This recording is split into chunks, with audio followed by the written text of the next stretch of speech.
Il revient à ma mémoire des souvenirs familiers.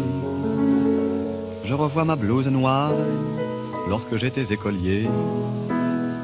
Sur le chemin de l'école, je chantais à pleine voix des romances sans paroles, vieilles chansons d'autrefois. Douce France, cher pays de mon enfance, bercé de tendre insouciance, je t'ai gardé dans mon cœur. Mon village, au clocher, aux maisons sages, où les enfants de mon âge ont partagé mon bonheur. Oui, je t'aime, et je te donne ce poème. Oui, je t'aime, dans la joie ou la douleur.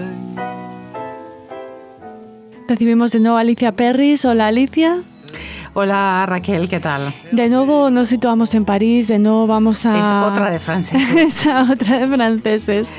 Bueno, de nuevo vamos a hablar... haciendo mérito para la Legión de Honor o algo parecido. O que nos inviten a la fiesta de la embajada. Ay, bueno, tú sí, ya, a lo mejor tú ya eres una invitada habitual. Bueno, vamos a hablarles, como ya habrán podido leer en nuestro título, de Max Jacob, de uno de esos muertos ilustres a los que te refieres en tu texto, Alicia, alguien muy especial. Sí, Max Jacob, por eso hemos puesto esta sintonía tan agradable, tan seductora, que es un clásico, casi el comienzo de la chanson française de Charles Trenet, que nos va a llevar un poco, va a ser un poco un personaje bisagra en la vida de Max Jacob, que era un poeta surrealista. Por las definiciones así, las etiquetas no me gustan mucho, pero digamos que para que los oyentes se sitúen un poco, y novelista francés de la primera mitad del siglo XX. Tenía un verso libre que había nacido en parte en el seno de la amistad con Picasso y Apollinaire, dos personajes egregios también de su tiempo. Era también pintor, ¿no? Sí, era pintor. Uh-huh.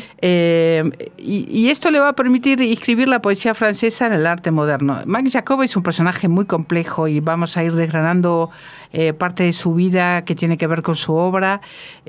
También como ensayista y escritor de cartas. Es la fuente de un movimiento literario con orígenes simbolistas, o sea, heredero del siglo de Baudelaire del siglo XIX, ¿no? De la segunda mitad también del siglo XIX. Hace una literatura cubista, como es amigo de Picasso, todo se pega, ¿verdad? Que lo aleja de ese universo trágico cotidiano, jugando, como también hacía Apollinaire, por cierto que en esto fue un maestro con sus caligramas, con la metonimia, la literación, la antítesis, la elipse. Jacob se va a vincular a un arte poético sin arte, que se desdibuja detrás de la revelación mística, un tema muy importante en su vida. Fue también libretista y, como tú decías, efectivamente fue pintor, pero sigue siendo un creador con una fe cándida que bucea, sin embargo, en lo oculto. Le encantaba todo lo que fuera también, como muchos otros que hemos visto en esta casa, no exactamente alquímico, pero sí esotérico.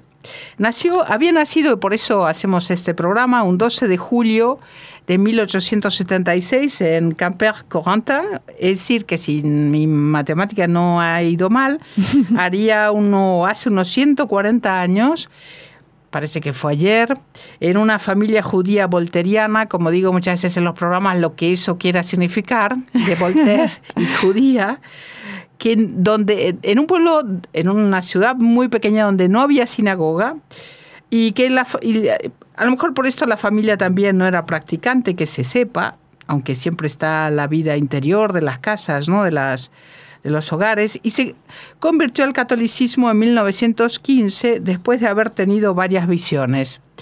Esto es un poco raro, pero bueno, ya vamos a ir viendo el porqué también de las visiones, y podríamos escribir un tratado sobre el porqué de su conversión al catolicismo. No es tan sencillo como que viera visiones, en fin. A partir de 1936 va a llevar la vida monacal de un religioso seglar.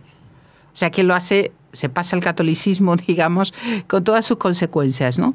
En un lugar que se llama Saint-Benoît-sur-Loire, pero sus orígenes judíos hacen que, y esto aquí vamos a resumir un poco lo que vamos a ver después, como tantos otros, sea arrestado por los nazis para ser deportado a Auschwitz, aunque detenido por la gendarmería francesa a las órdenes de Vichy, y esto hay que...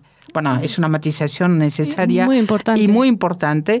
Y va a morir en Drancy, oscuro sitio, en 5 días, es decir, de enfermedad, en marzo de 1944, a consecuencia de todos estas idas y vueltas y este maltrato generalizado, ¿no? En su pueblo natal no había sinagoga, como decía, y su abuelo se dedicó a la confección, donde hizo una fortuna. A pesar de lo cual, él no va a tener una madurez fácil en lo económico, como ya vamos a ver. Su padre también era kemener, es decir, bordador y sastre. Y se va a casar con una parisina, una tal Madame Alexandre, que debió ser un personaje muy potente, porque dará su matronímico, el de la madre, a sus 3 hijos menores, que es Jacob. Entonces, Jacob es un nombre lleno de referencias bíblicas, como todos los oyentes saben, y un patronímico también de Cornouailles, de la región francesa. Max Jacob se convertirá en tal con 12 años. O sea que la historia de su propia identidad y del nombre es también particular, ¿no? Va a tener una infancia muy cómoda en esta familia. Acomodada. Sí, acomodada, fácil, que uno puede intuir, flexible, agradable, apegada a la buena vida en el mejor sentido que quiera decir esa frase. Muy apegado a la última hermana, que es Mirta Lea, y que tiene 8 años menos, una familia numerosa.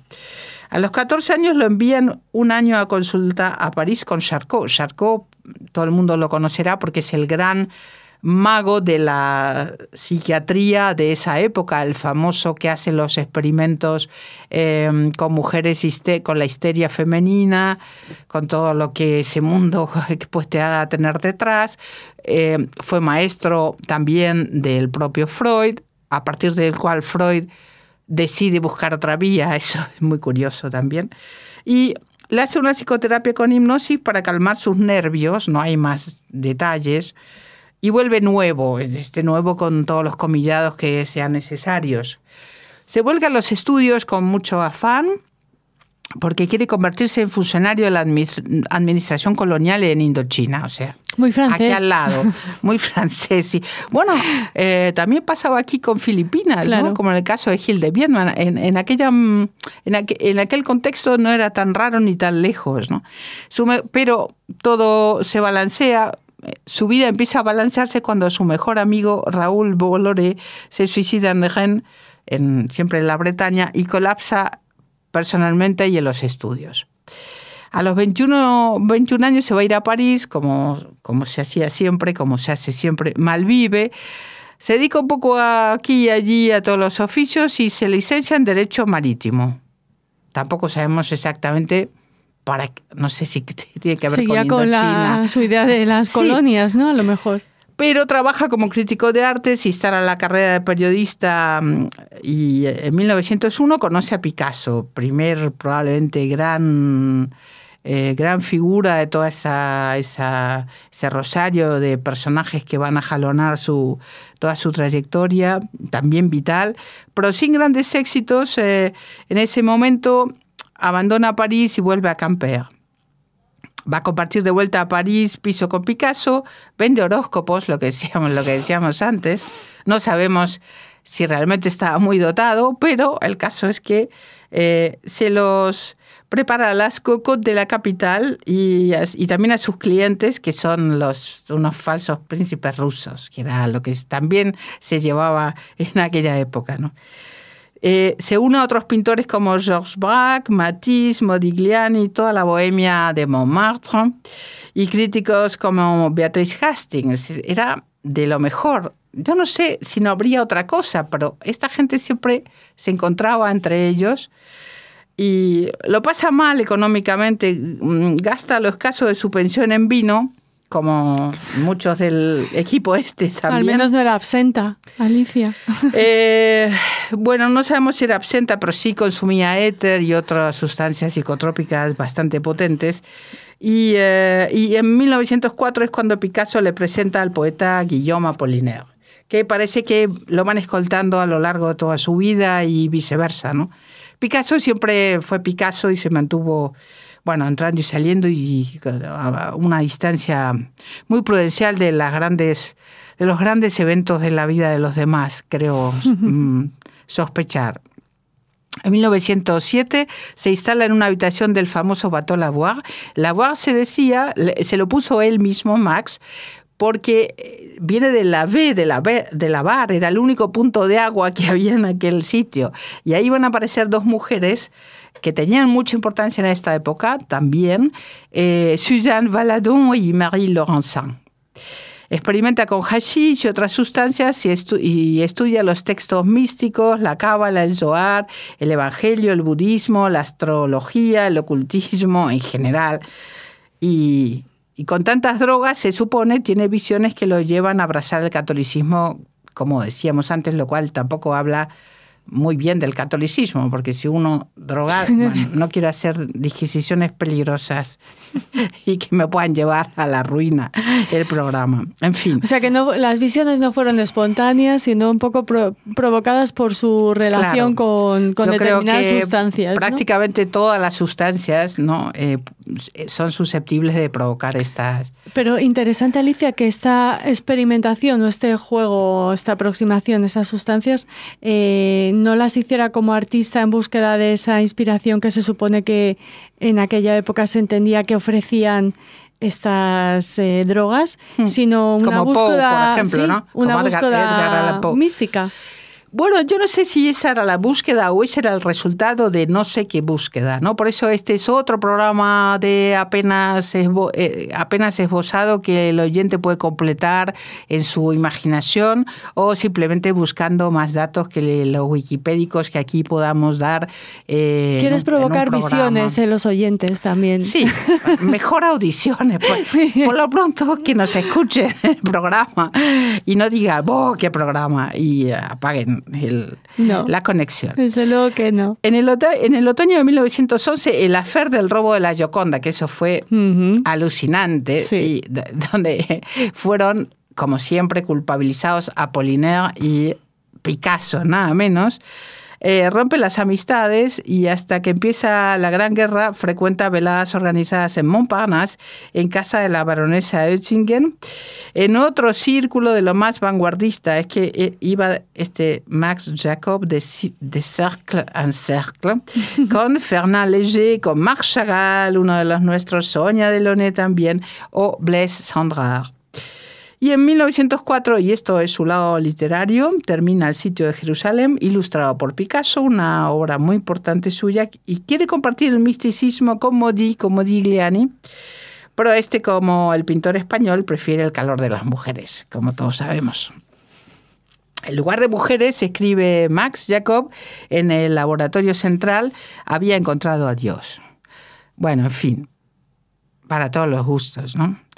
En 1915 frecuenta la Casa de los Amigos del Libro, que era otro Santa Santorum del momento, muy a la moda, una librería que abriga a la joven generación de la inteligencia, de los que vienen a renovar, André Breton, Jacques Lacan, Tristan Tzara, Luis Aragón, entre otros. ¿Quién no está en la vida de Max ¿Quién no está Jacob, en la vida de Max Alicia? Jacob? Y Max Jacob está en la vida de toda esta gente, hasta el final, que ya veremos cómo es, ¿no? En 1917 muere su padre y publica Le Cornet de La Apuesta, que es una obra maestra literaria. Son 300 poemas en prosa con aforismos. Se relaciona muy personalmente o íntimamente con Raymond Radiguet, que es un personaje también fascinante de esa época, que muere muy joven. Escribe una novela que fue llevada al cine, cómo no, ha salido otra vez con Gérard Philippe y Micheline Press. Era la novela del adolescente que se enamora de la mujer casada por el marido está en la guerra, estas historias tan reales y tan terribles, ¿no? Radiguet va a morir muy joven y va a ser presentado a Jean Cocteau, otro que también, por supuesto, estaba en esta época y duró más. La vida para todos comienza a complicarse y acompaña la muerte de Apollinaire, también muy trágica.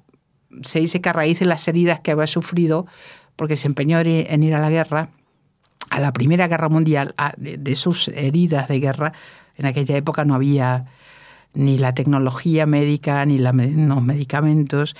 Picasso, muy suyo, le negará ayuda financiera a pesar de ser ya muy rico. Y Francis Poulenc, que el músico, le encarga 4 poemas que el propio compositor desdeñará poco tiempo después. Muere también prematuramente Modigliani, como todos sabemos, destruido por el alcohol, y a partir de ahí Jacob renuncia a los psicotrópicos y vuelve con los benedictinos. Menudo de retiro. Otro círculo. Otro tipo de círculo. Realiza unos breves viajes por Italia, España y su Baja Bretaña natal. En 1928 regresa a París, se le supone una relación homosexual y en el comienzo de los años 30 retoma con antiguos amigos como Poulenc, que efectivamente no era rencoroso, Auric, Sauguet en la villa de Andenoy, una mujer de bandera de aquellas épocas. Recibe la Legión de Honor en 1936 y su religiosidad católica se vuelve más y más practicante. Todavía, porque ya había estado, digamos, recluido, por decisión propia, recluido en aquellos monasterios benedictinos. A partir de 1937 se une a la nueva generación de poetas, pintores y músicos que forman, a partir de 1941 ya, la Escuela de Rochefort, a la que pertenecen, entre otros, Olivier Messiaen en el de los Canto de los pájaros, ¿no?, que era también un especialista en pájaros, y Charles Trenet, el de la Douce France de la sintonía, padre de la chanson française, conocido sobre todo por El Mar, Beyond the Sea. Bueno, es muy conocida esa canción, se ha utilizado un poco por todas partes, en el cine y demás. Y también Trenet es conocido por sus coqueteos, en el peor sentido de la palabra, con los nazis. Fue efectivamente Trenet otro de los que supo nadar y guardar la ropa. Como muchos franceses, siempre lo decimos en estos programas, aunque nos encantan los franceses, allez les bleus, pero no fueron les bleus. Los portugueses también nos caen muy bien, ¿verdad? Un puntecillo a la actualidad a la actualidad futbolística, aunque, en fin. A pesar de su condición de católico convertido, cosa que no le sirvió a muchos. Frente a los nazis. Frente a los nazis, creo que a ninguno, salvo que se pudiera huir de su Legión de Honor, que no es cualquier cosa, y de su enorme talento reconocido, y de sus amigos también no llegaron a tiempo para salvarlo. Era un judío durante la ocupación alemana de Francia, y como la maquinaria nazi, como todo el mundo sabe, rayaba realmente la perfección de la con búsqueda, la ayuda de la gendarmería con francesa. la ayuda de la gendarmería francesa y de los de los colaboracionistas, la población civil, que siempre pone no todos, claro, pero siempre hay quien pone su grano de arena, pues empieza su vida a ensombrecerse como la de todos los contemporáneos que no estaban a favor del gobierno de Vichy francés o de la invasión alemana. Le toca llevar la estrella amarilla desde 1942. Su hermana Julie Delphine y su cuñado Lucien Lévy mueren en el campo de Royalieu, en Compiègne. Su hermano mayor Gaston es gaseado en Auschwitz. Y Jean Moulin, el famosísimo jefe de la resistencia francesa, fue torturado y asesinado en un tren hacia Metz por los nazis, y se había puesto Jean Moulin el seudónimo de Max en recuerdo del encuentro o de el tiempo de las relaciones que había mantenido con Max Jacob. Solo faltaba Jean Moulin. Exacto. En esta historia. La hermana preferida, para seguir con las desgracias, la hermana preferida de Max, Mirta Lea, y su marido también, internados en Drancy, son gaseados en Auschwitz. Drancy era el punto de partida para el desastre absoluto, ¿no? El 24 de febrero de 1944 3 miembros de la Gestapo lo detienen, fueron una vez, otra vez, a la tercera vez lo encontraron en el mismo día en su casa y lo encarcelan en Orléans, en unas celdas absolutamente heladoras, congeladas.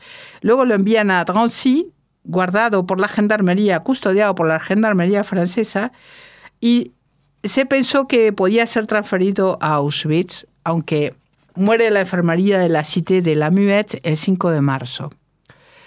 Habían intentado salvarlo Charles Trenet, el de la Douce France, de la sintonía, José María Sert, nuestro, Jean Cocteau, Sacha Guitry, muchos más amigos, e incluso amigos y conocidos en buena relación con la Gestapo, pero llegaron tarde, como decíamos. Al día siguiente de su muerte, la Kommandantur le avisa a Charles Trenet de la liberación de Max Jacob.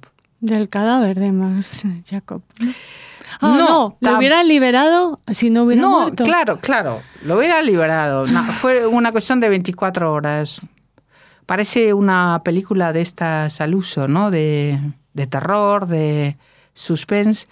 Se lo enterró en Ivry como a todos los prisioneros asesinados en Drancy, pero fue trasladado al cementerio finalmente de Saint-Benoît-sur-Loire, que era su bahía, bueno, la gaffe no está mal, el lapsus no está mal, su bahía, su abadía, ¿verdad? Su bahía de reposo, de felicidad, habitual. Es considerado un poeta, un mártir, un símbolo de la resistencia contra la intolerancia y el asesinato como forma de Estado y de gobierno. En su nombre y en el de todos aquellos que han sucumbido y siguen cayendo en todas partes, víctimas de la barbarie, nos despedimos con las últimas frases de la canción de los partisanos. Un himno universal, como tantos que tiene Francia, que no es de Max Jacob, pero podría haberlo escrito. La versión que vamos a escuchar es de Jules Ferrat. Hace muy pocos días, de la semana pasada, estuve en otro campo de concentración de Gurs. Parece que están apareciendo como setas, ¿no? El año pasado inauguraron, entre comillas, Rivesaltes. Rivesalt también muy cerca de la frontera. Muy conectado con los republicanos españoles. Exacto, también Gurs también. Es decir, que esto es como el penúltimo campo de concentración, la penúltima historia horrorosa que siguen saliendo o sigue más saliendo. De 70 años después. Alicia. Más de 70 años después y con mucho cuidadín. Donde estuvo el campo de concentración se plantó un bosque enorme. Bueno, creo que habría que hacer un programa sobre estos hallazgos y a lo mejor organizar un debate en torno a esto, no simplemente dar datos, sino que la gente dijera lo que es esto. ¿Qué es esto? Después de 70 años, ¿no? La última estrofa de la canción de los partisanos reza así. Aquí cada uno sabe lo que quiere, lo que hace cuando pasa. Amigo, si tú caes, un amigo sale de las sombras en tu lugar. Mañana una sangre negra se secará al sol en las carreteras. Cantad, compañeros, en la noche la libertad nos escucha. Muchas gracias. Amis, entends-tu le vol noir des corbeaux sur nos plaines? Amis, entends-tu les cris sourds du pays qu'on enchaîne? Oh, et partisans, ouvriers, paysans, c'est la larme. Ce soir, l'ennemi connaîtra le prix du sang et des larmes. Montez de la mine, descendez des collines, camarades. Sortez de la paille, les fusils, la mitraille, les grenades. Oh, et les tueurs à la balle et au couteau, tuez vite. Oh, et saboteur, attention à ton fardeau, dynamite. C'est nous qui brisons les barreaux des prisons pour nos frères. La haine à nos trousses et la faim qui nous pousse, la misère.